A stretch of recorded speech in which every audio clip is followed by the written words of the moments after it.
Hi, I'm Robbie. I live in Europe and I'm always traveling. And because I'm often in Vietnam, I always meet people and they want to talk with foreigners and they want me to teach them English, and then I explain them that it's not a good idea because I'm not an English teacher. Because it's not a good idea because I'm not an English teacher, my English is not that good. In the first video I made, I explained why my English is not that good. In the second video I made, I explained what you have to do when you want to practice your English. Because when I'm at home, Gimlet or anywhere else, they're always coming to me and then they ask, what's your name, where you come from, what you think about food in Vietnam, what you think about traffic in Vietnam, what you think. And before I can answer, there is already another guy coming, excuse me, I'm a student, where you come from, what's your name, The only thing they learn is to ask questions. What's your name? And so they can work at the police or at the customers. But if you want to practice your English, you watch my video and I explain very well how you can practice your English. Now I want to explain you two things. One is how to learn English. So I also will explain you how to become a native speaker, because everybody always says, I want to become a native speaker. On internet you will find many videos and teaching you how to become a native speaker. You also will find a few videos of very good teachers who will tell you it's nonsense. That the way they teach you to become a native speaker, that's impossible. And there is a reason why it is impossible. And I hope I can teach you or explain you today why it is impossible to become a native speaker in that way. And also why it is easy to become a native speaker. It's in fact very easy. We have first to look at language. We have two totally different kind of languages. One is the written version and one is the spoken version. There is an immense difference between the written language and the spoken language. To become a native speaker and to learn a language, you must focus on the spoken one. And in the spoken language, we have four different kinds of spoken languages. One is a very informal, when you just talk to somebody. The other is the more formal, the language I'm using or trying to use right now so everybody can understand. Then you have the language which is called the reading aloud. And then you have the language when you speak single words. And that's the language they often start to exercise in books, and then you learn, and it's complete, to start with, it's complete nonsense. Because nobody speaks with single words. You don't do that.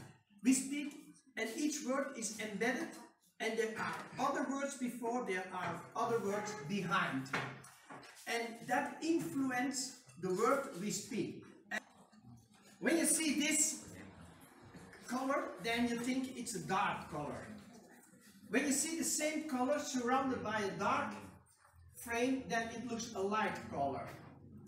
And you have exactly the same effect with words. When you say a word that sounds nice with a sharp word before, it also sounds even more flat. But when you speak softly and you use a hard word, it becomes even more hard. This effect, what we do is when we speak, we are using sound harmonization. So we adjust the words, how we pronounce them, different with the words that come before and the words that come behind. And especially when you have been exercising a lot of those exercises to pronounce them very clearly, you will have big problems, because when you are talking, you will try to pronounce them very clearly, and that makes your language incredibly not natural. It's the opposite. Does anybody have an idea how children learn a language? Do you know? How do children learn a language? I guess. Yes? Yeah. No, yeah, you know? I guess with the imitation. That means they reflect on She thinks imitation, and that's partly true. What you say, that they're trying to reproduce what you say, that's partly true. The reality is that children do not learn a language. Children, they are doing things. And then parents, they ask, what are you doing? And then they say, oh, I'm sitting. Well, they don't say they are, and then the mother or the father say, you're sitting. And then the child, huh? You're sitting. Ah, kidding. Oh. So that's how they learn a language is related to what they do. So the physical things what we do, we give them a language, and then the children know, okay, this is what happens. And sometimes it is very important to do that. For example, when your parents ask you, what are you doing? And then we see 3 children, and they're sitting on a table, and they are, and then the first one, I'm drinking. And then the mother says, it's good, boy, it's good, that's true, you're drinking. And then the second, I'm drinking too. And then the mother, yeah, it's very good, you are also drinking. And then the third one says, I am eating. And then the parents say, no, girl, you're not eating, you are drinking. And then the girl looks, it's chicken soup. She was right. That's very important that you can determine exactly what you are saying. So that's what the whole time what we are learning. What happens when you learn is that every handling you do, it's coordinated by your spinal cord. And that's a funny thing. You have here in your back, everybody has a spinal cord. And when you do something, suppose that you want to move your hands. Your mind can say to your hands, move, but your hand will not do that. Your mind has to order the spinal cord to move the hand. And then you can write your name. And when you have to write with your other hand your name, the fact that you know your name doesn't help. Your hand cannot write that name because you must order the spinal cord. When you have an accident and your spinal cord is damaged, you cannot do anything anymore. And that is why everything what you do is so important, that you're talking what you do, because the language is connected with your spinal cord and stored and everything what you do. So when you learn a language, the children, they are doing things and they learn to determine the things. And that is how you also develop your mother tongue, and that's also how you become a native speaker. Because I'm talking about your spinal cord, and it's not because it's to make it difficult, but it's because a lot of all those exercises to become a native speaker, it's all in your brain. Those people, they're always talking in their brain, they're thinking in English, but it all happens in their brain. The moment they hurt their feet, they're thinking again in Vietnamese. And that's the difference between a native speaker and between somebody who can sound like a native speaker. When they hurt their feet, a native speaker also think in the same language as in the brain. Oh, I hurt my feet. While a Vietnamese speaker who is very good in English, they will hurt, oh, fine. Something like that.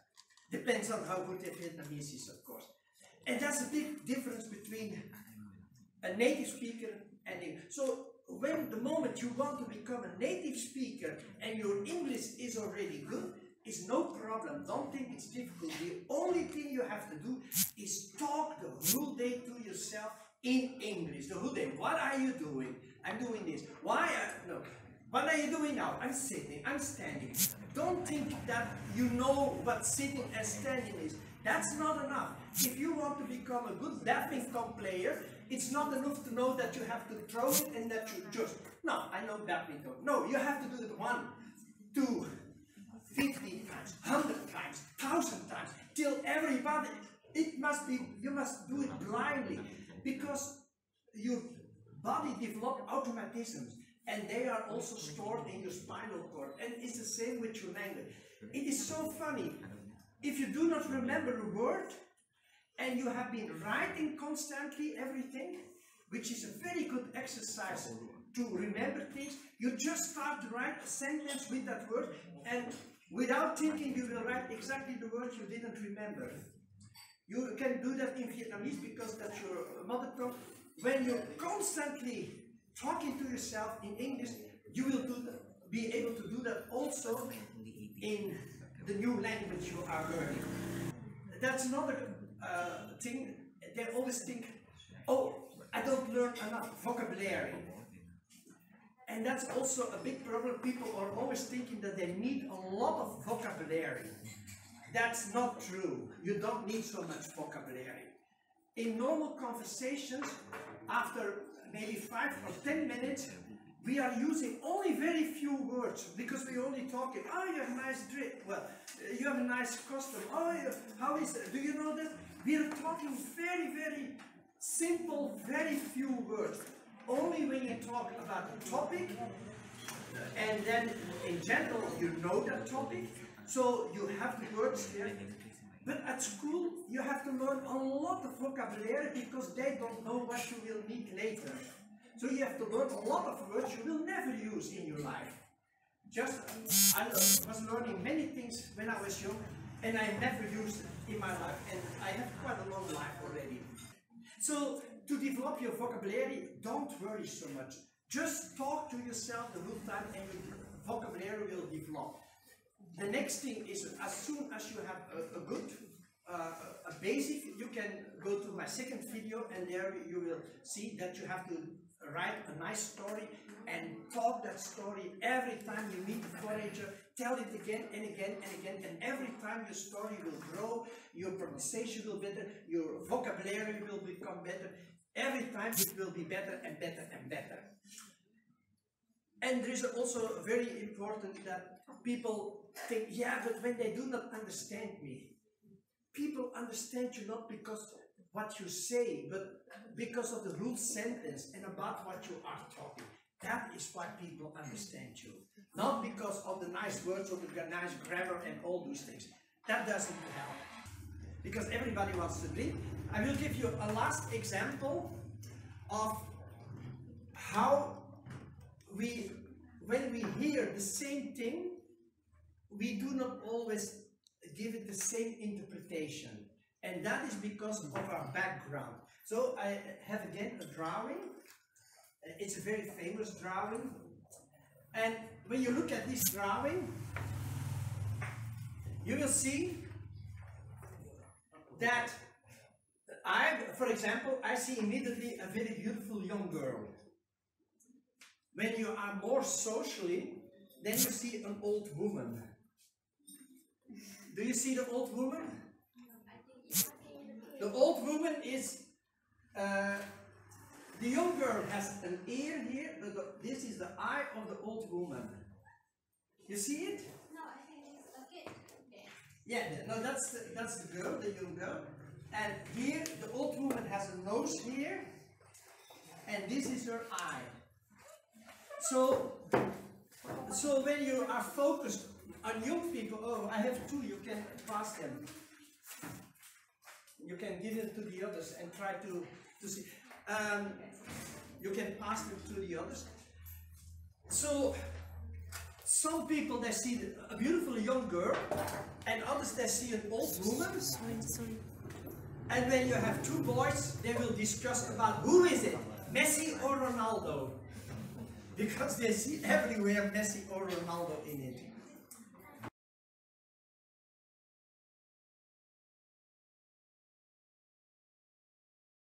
Okay, have a nice evening and thank you all. Thank you.